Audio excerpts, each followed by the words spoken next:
Muito bem, estamos de volta.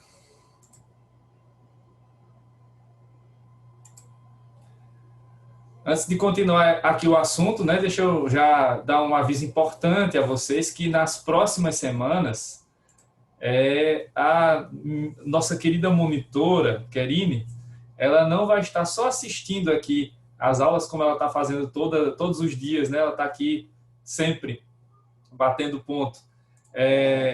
Faz parte da monitoria também, né, dessas atividades da monitoria, algumas outras atividades, né, que a gente vai fazendo para que os nossos monitores tenham também a oportunidade de, né, desfrutar de momentos diferentes. E aí eu combinei com a Kerine para que ela faça duas apresentações aqui, breves, né, durante as aulas, sobre temas específicos do nosso assunto aqui. Né? Vai ter uma apresentação na próxima quinta-feira, dia 5, né, que ela vai falar sobre mutação constitucional, que é um tema daqui do assunto poder constituinte, e na semana seguinte, ou na última semana de aula, a gente vai vendo até onde vai o assunto, né? Quando for o momento, aí ela vem de novo para falar sobre a Declaração Universal dos Direitos Humanos. Então, Kerine vai ter duas apresentações aqui para vocês, né, que ela vai ter essa oportunidade aí, que eu sempre faço isso com meus alunos nas aulas presenciais. Esse ano, infelizmente, por conta da pandemia, vai ter que ser dessa maneira remota, mas eu tenho certeza que ela vai se sair muito bem, né, porque ela não é porque ela está presente aqui não, porque eu tenho certeza que ela vai se sair muito bem. Já vi que ela fez algumas apresentações com a turma dela, né, com o grupo de estudos que ela tem também na sala dela, e quem assistiu o Enix viu que também vocês, alunos, têm toda a capacidade para se apresentar e apresentar o conhecimento de vocês. Então, vai ter essa oportunidade aqui da Kerine passar um pouco dos conhecimentos dela para vocês aí durante as nossas aulas, né? Com o assunto. Obrigada, professor. De nada. Então, ela está aí preparando o conteúdo. Vai ser um prazer. Pode falar.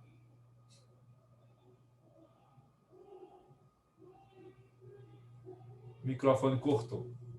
Ela estava dizendo que ia ser um prazer. Deu para entender. Ô, professor, aí no caso, ela vai apresentar e o senhor não vai dar esse assunto, é isso?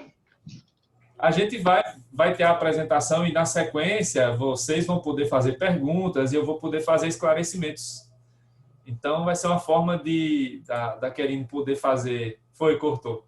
Vai ser uma forma da Kerine exercitar nessa parte da apresentação, que é muito importante para vocês que são alunos de direito, né? A argumentação, mais o falar em público.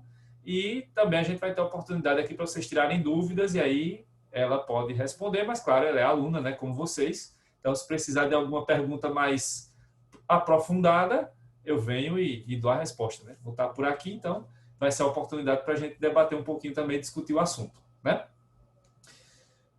Bom, então a gente estava aqui nesse assunto, passamos por essa segunda parte, né? Então, agora o terceiro ponto, que é agora que a gente vai entrar, né, na teoria do poder constituinte. Depois de ver um pouco aí da prática e tal, como é que funciona, agora a gente vai para a teoria do poder constituinte. E o primeiro ponto aqui a ser destacado é o surgimento. Quando surgiu essa teoria? Quem é o pai dessa teoria, né? E aí, de novo, vocês estão vendo, tem três correntes. Mais uma vez, né, vão aparecer três opiniões, três posições diferentes, divergentes, sobre esse tema, né, sobre quem é o pai da teoria do poder constituinte, quem foi o primeiro autor que realmente estudou esse assunto, né, e passou a construir uma teoria sobre ele. Aqui vale logo o alerta, né, que vocês viram agora, que teve uma ideia das correntes e eu disse, não tem nenhuma corrente que prevaleça, mas aqui tem, viu? Então aqui são três correntes e eu vou mostrando a vocês o que vai fazer com que determinada corrente não seja adotada e o que vai fazer com que uma determinada corrente seja. Então, aqui nessas três correntes vai ter só uma que realmente vai ser utilizada. As outras são minoritárias. Mas é meu papel mostrar a vocês também todas as correntes, todas as visões de pensamento, para que vocês tenham uma visão ampla, né, do assunto, do tema. Não adianta vir aqui e dizer, tem essa corrente aqui, aí você pode até ficar curiosa para saber, né? Sim, as outras correntes, aí eu passo direto. Não, isso não é interessante, né? Aqui a ideia é mostrar as várias correntes possíveis. E aí as três principais são essas. Vamos ver, então, o que defende cada uma delas e quem é o autor aqui principal que defende esse posicionamento, né? Então, a primeira corrente, né, é essa aí que defende que o criador da teoria do poder constituinte, que a teoria do poder constituinte surgiu, né, a partir dos escritos do John Locke. Já vimos quem foi o John Locke, né? O John Locke foi determinante para a Revolução Gloriosa, né? Ele escreveu seu livro Segundo Tratado sobre o Governo. E, na opinião do José Joaquim Gomes Canotilho, JJ Gomes Canotilho, autor português, que eu também já mencionei aqui em outros momentos, o John Locke seria esse autor, o pai da teoria do poder constituinte, já que ele mencionou, segundo Canotilho, no seu segundo tratado sobre o governo, alguns pontos relevantes sobre o poder constituinte, sobre a separação de poderes, enfim, sobre temas aí que sempre estão relacionados a esse nosso assunto. Bom, apesar da posição bastante respeitosa, né, ao Canotilho, que é um grande autor de direito constitucional, né, apesar de já termos visto aqui também o John Locke e sua grande influência para o direito constitucional, principalmente para o constitucionalismo, mas essa corrente não é a mais usada, não é a corrente majoritária, não é a corrente seguida pela maioria. Porque, na visão da maioria da doutrina aqui, a preocupação principal do John Locke foi desenvolver a ideia da supremacia do parlamento, como nós já vimos aqui em outros momentos. Então, a principal preocupação do Locke, no segundo tratado sobre o governo, foi de criar o modelo, foi de desenvolver o modelo que depois vai ser chamado de supremacia do parlamento. Então, ele chega a mencionar alguns pontos importantes sobre soberania do povo e tal, sobre o poder constituinte, mas ele não se dedica a tratar disso de uma maneira mais aprofundada. Então, não é um conceito que aparece com John Locke e que é estudado por ele de maneira profunda. Não é ele que vai colocar, as bases, as fundações para que essa teoria seja desenvolvida. Então, essa não foi a preocupação principal do Locke. A preocupação principal do Locke foi desenvolver aquilo que depois vamos chamar de supremacia do parlamento. Por esse motivo é que a maioria da doutrina não vai concordar com a posição do Canotilho. Portanto, essa primeira corrente ela é minoritária, não é a corrente mais seguida, certo? Já a segunda corrente vai buscar, a sua fundamentação num autor, um dos pais da independência dos Estados Unidos, que também já foi falado aqui antes, em outros momentos, o Alexander Hamilton, certo? Então, para a segunda corrente, o criador da teoria do poder constituinte, o pai da teoria do poder constituinte seria o Alexander Hamilton, que escreveu sobre isso na obra O Federalista, que também eu já falei aqui em outras aulas anteriores. Quem defende esse posicionamento aqui, é principalmente esse autor chamado Augusto Zimmermann. Augusto Zimmermann é paranaense, é brasileiro paranaense, então é um autor aqui nosso, brasileiro. Então, segundo Augusto Zimmermann, seria o Alexander Hamilton o autor da teoria do poder constituinte, o criador dessa teoria. Segundo o Zimmermann, alguns pontos principais sobre o poder constituinte aparecem na obra O Federalista, no trecho escrito lá, ou descrito, das conferências e dos discursos do Alexander Hamilton. No entanto, tal como eu falei agora sobre a primeira corrente, essa segunda corrente não é majoritária, ela é a minoritária, não é a corrente da maioria. Por quê? Da mesma forma que se disse que o Locke não tinha como preocupação principal desenvolver a teoria do poder constituinte, aqui também a preocupação principal do Alexander Hamilton não foi desenvolver uma teoria do poder constituinte. O Hamilton até chega a mencionar conceitos também de maneira até mais direta, chega a falar sobre poder constituinte, chega a falar sobre soberania popular, enfim, fala sobre conceitos que são muito caros aqui ao assunto de poder constituinte. Porém, a preocupação principal do Hamilton não era criar uma teoria sobre o poder constituinte.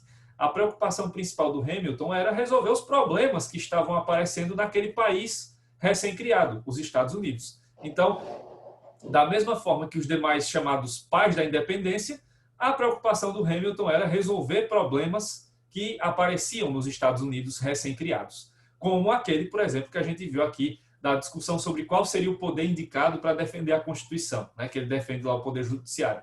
Então, eram essas preocupações do Hamilton.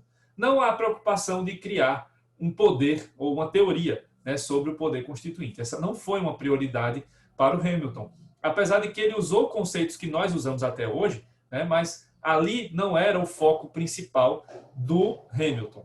A preocupação principal do Hamilton era mesmo, como a dos demais, né, criadores dos Estados Unidos, era de resolver os problemas que apareciam ali, né, na prática, no dia a dia, né, de como fazer com que aquele país seguisse em frente, né, como aquele país se desenvolvesse do ponto de vista político e também constitucional e jurídico, certo? Então, por esses motivos, é que essa segunda corrente também não é a mais utilizada. Ela é a corrente minoritária, certo? Bom, se eu disse, são 3 correntes, já vimos a primeira, não passou, né? Não é a corrente, né, que prevalece. Essa segunda corrente também não é a que prevalece. Sobrou a terceira, né? Então, a terceira que vai ser a corrente majoritária. E eu estou fazendo um certo suspense, né? Porque esse autor que eu vou apresentar agora é novo para vocês, né? Vocês ainda não conhecem ele. Salvo se a professora Kaline já falou sobre ele em ciência, na parte da análise da teoria do Estado Democrático, né? Mas se não, vai ser a primeira vez que vocês vão conhecê-lo e vão ficar bem íntimos, né, desse novo amigo aí que vocês vão conhecer aqui do direito constitucional. Quem é a figura? Essa aí. Então, para a maioria da doutrina, quem foi o criador da teoria do poder constituinte, quem é o pai da teoria do poder constituinte, foi esse cidadão aí, francês, chamado Emmanuel Joseph Sieyès, que também pode ser conhecido e também foi descrito e é descrito até hoje nos livros como Abade Sieyès ou simplesmente Sieyès, certo?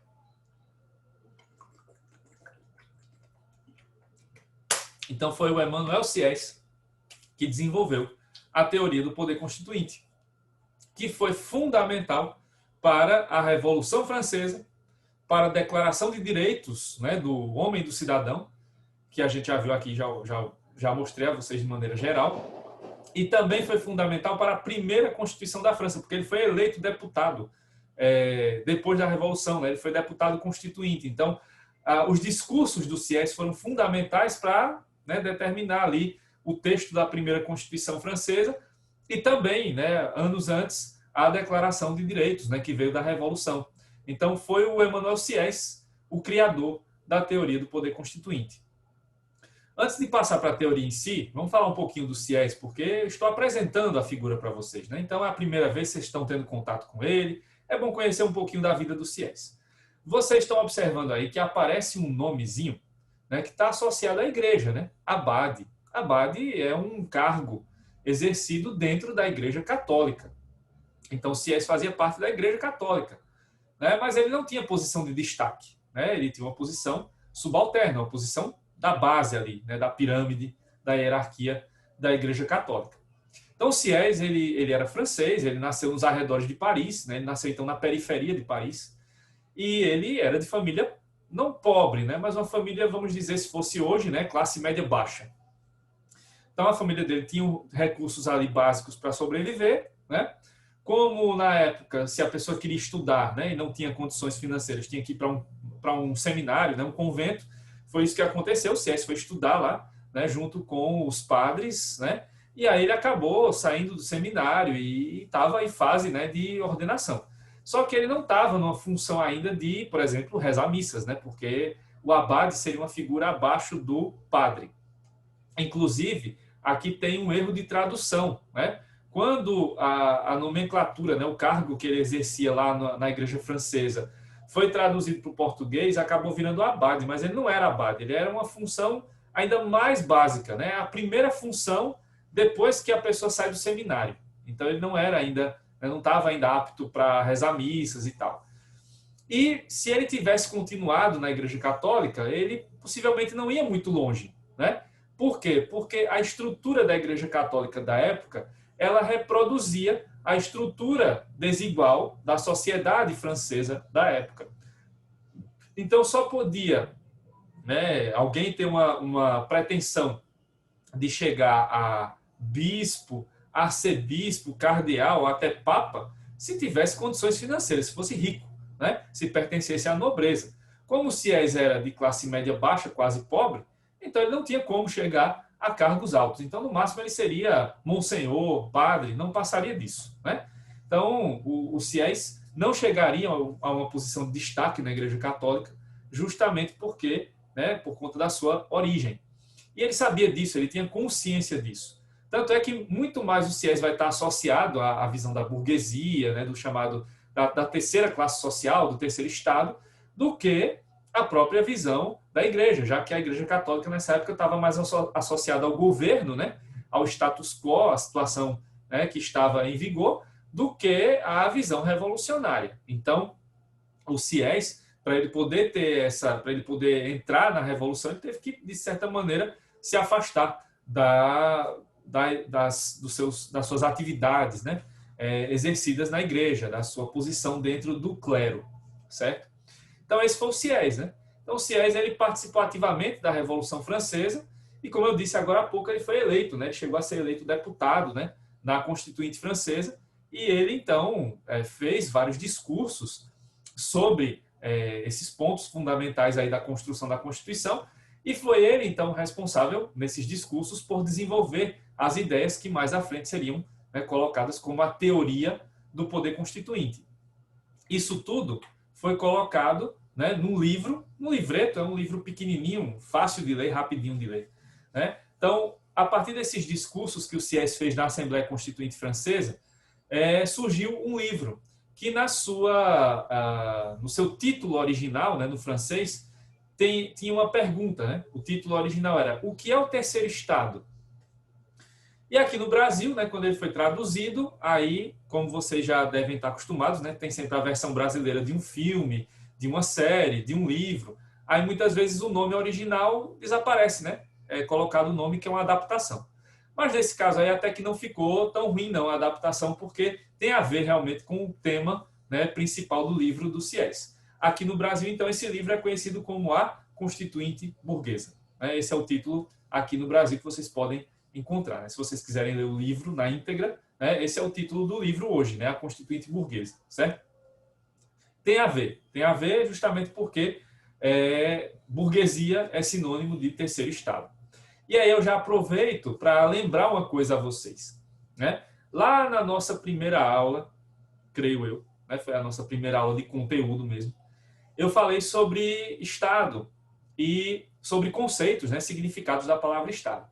E eu disse a vocês que existiam 3 significados, né, para aquele primeiro momento ali das nossas aulas, e que havia um 4º significado que depois, mais à frente, quando fosse o momento, eu ia falar.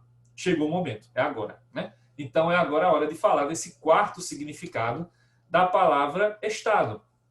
E ele aparece aí, né? Estado, nesse caso do terceiro estado, ele é o sinônimo daquela palavra estamento, que existe no português, mas que a gente não usa tanto, né? Porque a gente usa mais a palavra classe social, né? A expressão classe social. Mas estamento também a gente tem na língua portuguesa. Então, o Estado aqui vem nesse sentido de ser um estamento, de ser uma classe social. E na França, da época do Sieyès, havia 3 estados, ou 3 classes sociais, né? Que eram o primeiro estado, que era representado pela nobreza. Era a família real, né, que comandava a França, e também eram as famílias mais ricas, que tinham mais terras, né? Que tinham cargos de nobreza. Então, a nobreza era considerada o primeiro estado, era a primeira classe social. O segundo estado era o clero, representado, no caso da França, pela Igreja Católica, né? Já que a maioria da população francesa à época era católica. Então, a Igreja Católica era o segundo estado, era o clero, certo?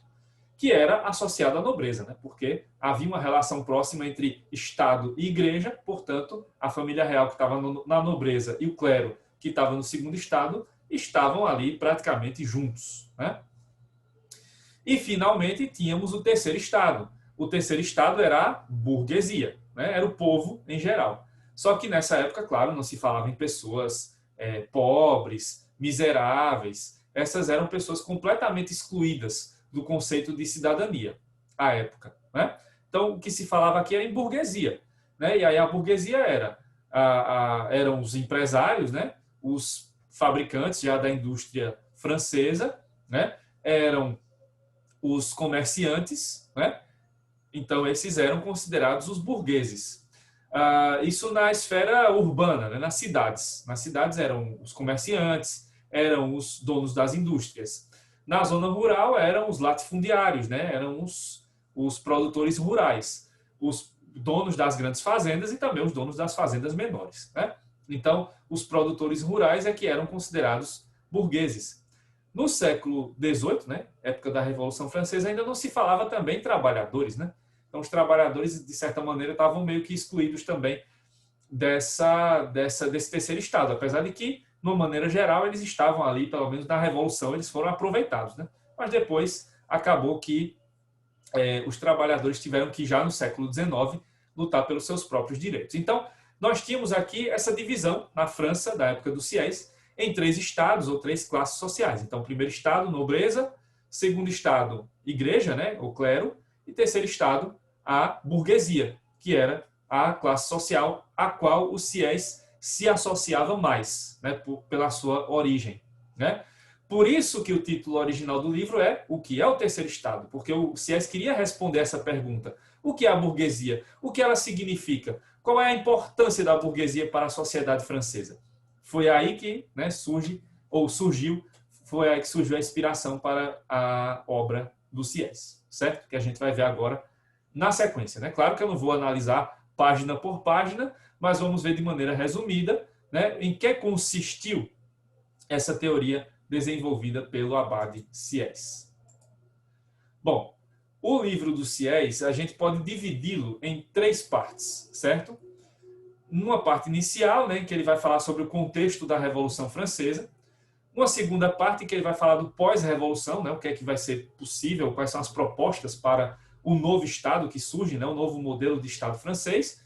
E na terceira parte é que ele vai realmente se prender, né, e vai se dedicar à análise, né, e ao desenvolvimento da teoria propriamente dita do poder constituinte, certo?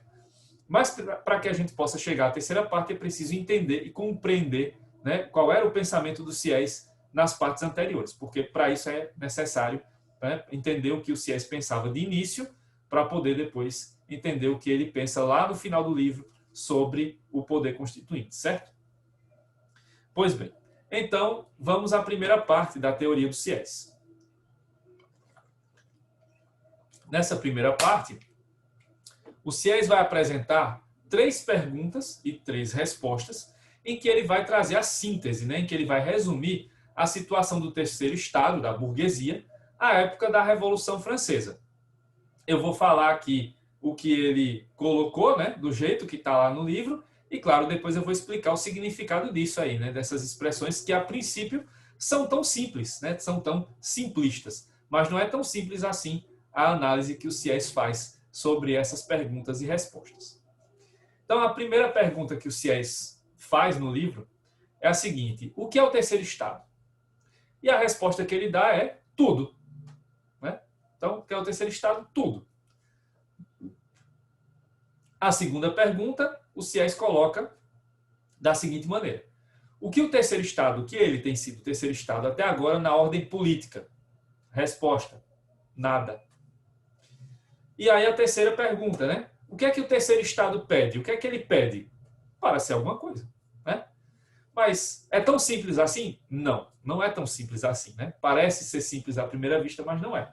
Então, voltando aí, né, para a gente analisar cada pergunta dessas e cada resposta, aí vai dar para entender por que o Sieyès coloca o tudo, o nada ou alguma coisa, né?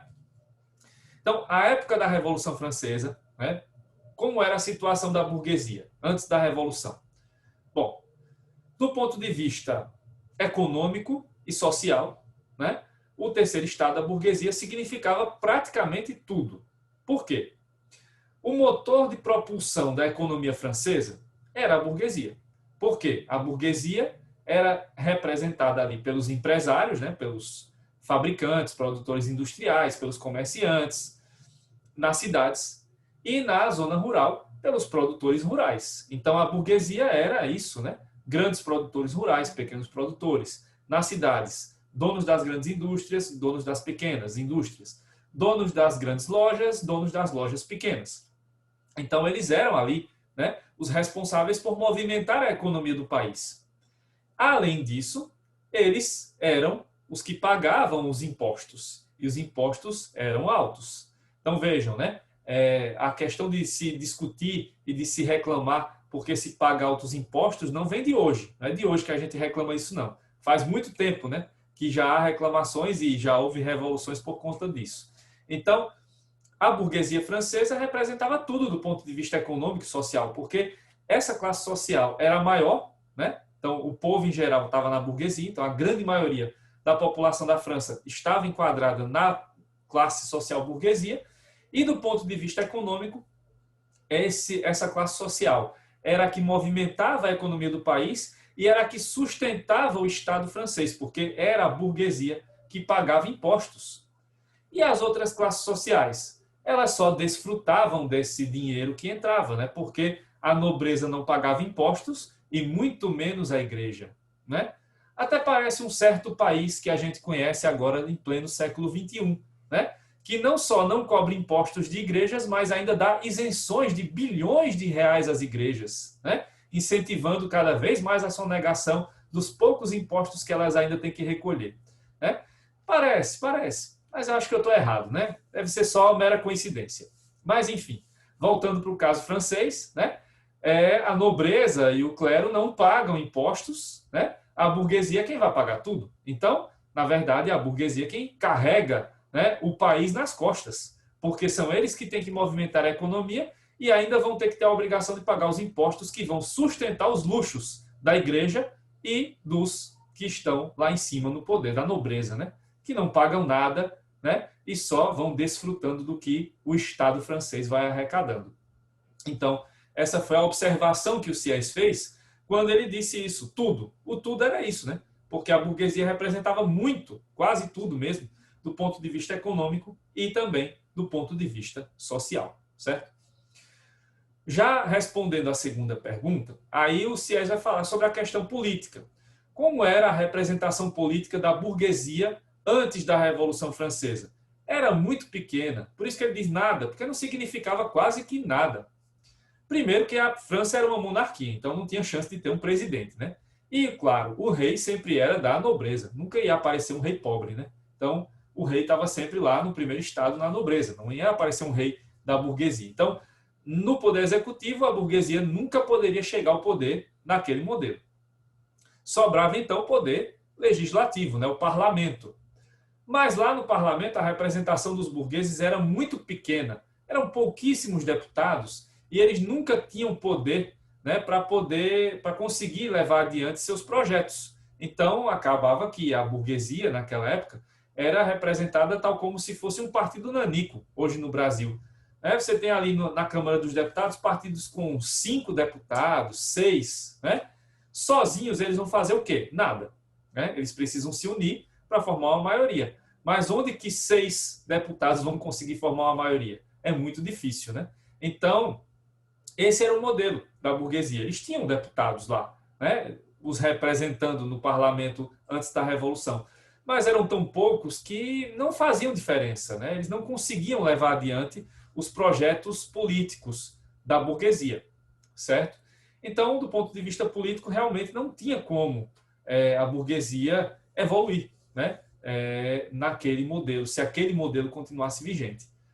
Mas aí você pode pensar numa coisa. Bom, eu acabei de falar que a burguesia era a classe social que tinha a maior população, né? Então, a maioria do povo francês estava na burguesia. Mas, espera aí, por que a burguesia não conseguia eleger a maioria dos deputados? Bom, é que em sistemas como esse aí da França pré-revolução, você tem um sistema autoritário, que era o sistema absolutista de governo. Nesse sistema absolutista e nas ditaduras, né, em qualquer modelo de autoritarismo, você vai ter ali a criação de regras, né, você vai observar a criação de regras que serão necessárias para limitar o acesso do povo às eleições, né, às votações, a possibilidade de mudanças. E nessa época a França tinha 2 regras que limitavam demais a votação da burguesia. em seus candidatos. A primeira delas era uma regra que era o pater familia, o pai de família, né? Bom, naquela época, as famílias eram muito numerosas, né? Diferentemente de hoje, que né, na maioria dos casos a gente tem famílias com um filho, 2 filhos. Não, naquela época era comum você ter filhos, família com 30 filhos, ou mais até, né? Então imagina, né? Se todas essas pessoas que morassem nessa casa, que fossem dessa família, fossem votar, você teria 30 votos, 32 votos. Mas aí, qual foi a regra que eles criaram? Só pode votar o pai da família, o chefe de família. E aí você corta, no lugar de ter 32 votos, você tem um, só um, o voto do chefe da família, do pater família. Então, isso cortava demais, né? Diminuía demais o número de eleitores do lado da burguesia, porque eles tinham essa restrição. Só podia votar o chefe da família, sempre era homem, claro, né? Então, se fosse uma família comandada por uma mulher, logicamente não teria direito ao voto. Então, tinha que ser o chefe de família, homem, né? O pai da família, o pater família. Mas só isso não bastava, porque mesmo com essa regra, a burguesia ainda era a maioria. Então, era preciso criar outra regra, que foi criada, que era o chamado voto de qualidade. Essa regra sempre aparece quando você tem minorias que comandam maiorias. E era o caso. Você tinha lá a nobreza e o clero, né? Os nobres e a igreja, os mais ricos e a igreja. Eles não são maioria, eles são poucas famílias, eles são poucas pessoas que estão lá exercendo cargos dentro da igreja. Eles sempre vão ser minoria em relação à burguesia. Então, o que é que se fazia? Bom, só vota o chefe da família lá da burguesia, beleza. Mas o voto dele ainda vale menos do que o voto da nobreza e o voto do clero. Então, vai se criando coeficientes. Por exemplo, vamos supor, tem lá o voto da burguesia. O voto da burguesia vale 1, certo? Cada pai de família lá da burguesia conta um voto. Mas para que a minoria, nobreza e clero, se tornasse maioria, seria necessário, por exemplo, que cada voto de um nobre e cada voto de um representante da igreja valesse 3. Aí você constrói a maioria, né? Você cria uma maioria artificial, porque você estabelece coeficientes de votação. E aí, os votos são desiguais, têm valor desigual, porque alguns votos vão valer mais do que outros. E essa é uma regra para manter as minorias no poder. Só assim que as minorias conseguem se manter no poder, né? Sendo ali, criando essas regras para impedir, né? Para criar obstáculos para que a maioria possa exercer seu direito ao voto. Então, por esse motivo, ou por esses motivos, é que a burguesia não conseguia ter representação política suficiente no parlamento antes da Revolução, certo? Por isso que o Sieyès vai dizer que, do ponto de vista político, a burguesia não representava nada à época da Revolução. E o que é que se pede, então? Para ser alguma coisa. A burguesia queria ser valorizada. A burguesia queria ter seus direitos e queria ter sua participação política. E aí uma coisa importante. Na Revolução Francesa, a burguesia não pedia privilégios, ela pedia direitos. Ela pedia o fim dos privilégios das outras classes sociais para que a burguesia pudesse ter os mesmos direitos. Então, o que eles queriam era igualdade. Eles queriam igualdade em direitos. Não queriam ter os mesmos privilégios que a nobreza e o clero. Queriam ter direitos iguais. Inclusive, deveres também, que o clero pagasse impostos, que a nobreza pagasse impostos. Né? Que é o desafio até hoje, de fazer a igreja pagar imposto e rico. Né? Até hoje a gente tem esse desafio. Mas eles queriam, lá na Revolução Francesa, garantir, né, que todos tivessem direitos e deveres iguais. Certo? Bom, aí vimos a primeira parte, né? Agora a segunda parte. São as propostas. Né? Já depois da Revolução, depois que a Revolução deu certo, o Sieyès analisa ali 3 pedidos ou 3 petições com o objetivo de superar a situação de servidão e de humilhação do povo. Então, depois que passa a Revolução, é necessário propor soluções para os problemas que foram apontados antes. Então, que soluções foram essas? Vamos ver. O primeiro pedido, né, foi o seguinte: que os representantes do terceiro estado sejam escolhidos apenas entre os cidadãos que realmente pertençam ao terceiro estado. Nesse primeiro pedido, O que ele queria falar parece até o slogan do PSTU, criticando hoje, né? Aquele partido que tem de esquerda. Burguês vota em burguês. Era isso que ele queria, né? Que os cidadãos da burguesia votassem somente em cidadãos, em candidatos da burguesia, né? Era essa uma das soluções que o Siés via para que a burguesia pudesse chegar ao poder. Então, era preciso que os cidadãos que pertencessem a um terceiro Estado, os burgueses, votassem exclusivamente em burgueses. O PSTU usa hoje isso como crítica, né? Ah, o burguês só vota em burguês, então ele não está ligado no trabalhador. É um discurso já do século XIX, XX e XXI. Naquela época era um discurso positivo, né? Do ponto de vista positivo. Então, era para o burguês votar no burguês, para garantir ali que os votos deles realmente tivessem valor. Mas só isso não bastaria. Seria preciso que houvesse outras soluções sendo acrescentadas. É aí que chega a segunda solução. Que os seus deputados, os deputados da burguesia, sejam em número igual, aos da nobreza e do clero. Só que aqui, atenção, não é uma igualdade completa, né? É uma igualdade proporcional.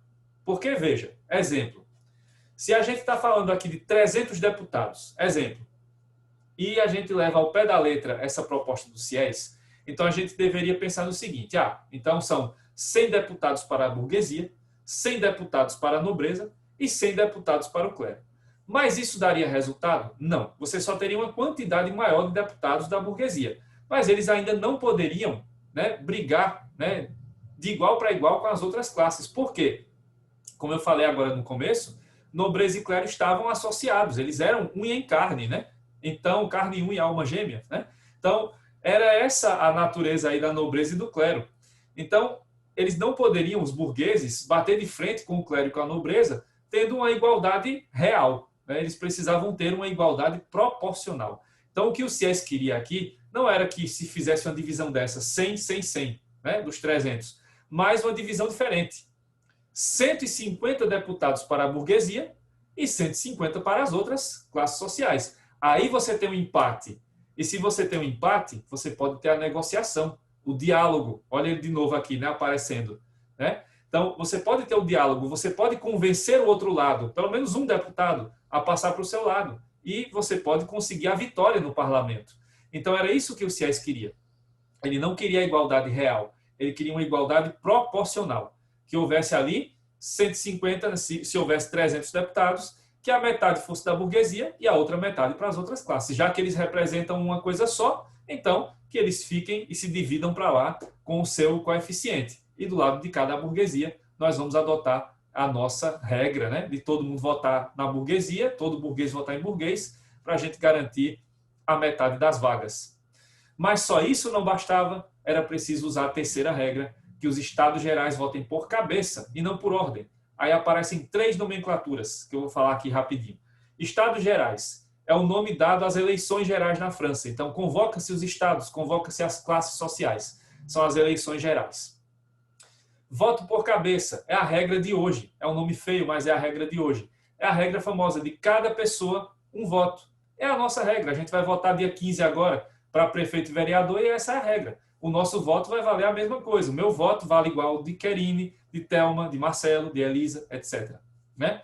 Então, isso aí é o que se chama, né, de voto por cabeça. E o voto por ordem são as regras que eu falei agora, né, antes, sobre a regra do pater família, né, do chefe de família, e a regra lá do voto de qualidade. Então, o Siés queria acabar com essa regra do voto por ordem. Juntando esses 3 pontos, chegaríamos então à solução para o problema da representação política, né, que o Siés apresentou. Falta menos de 1 minuto, estou encerrando por aqui. Bom fim de semana e feriado para vocês. Nos vemos na terça. Tchau, tchau. Boa noite. Professor. Boa noite. Até terça, com fé em Deus. Até.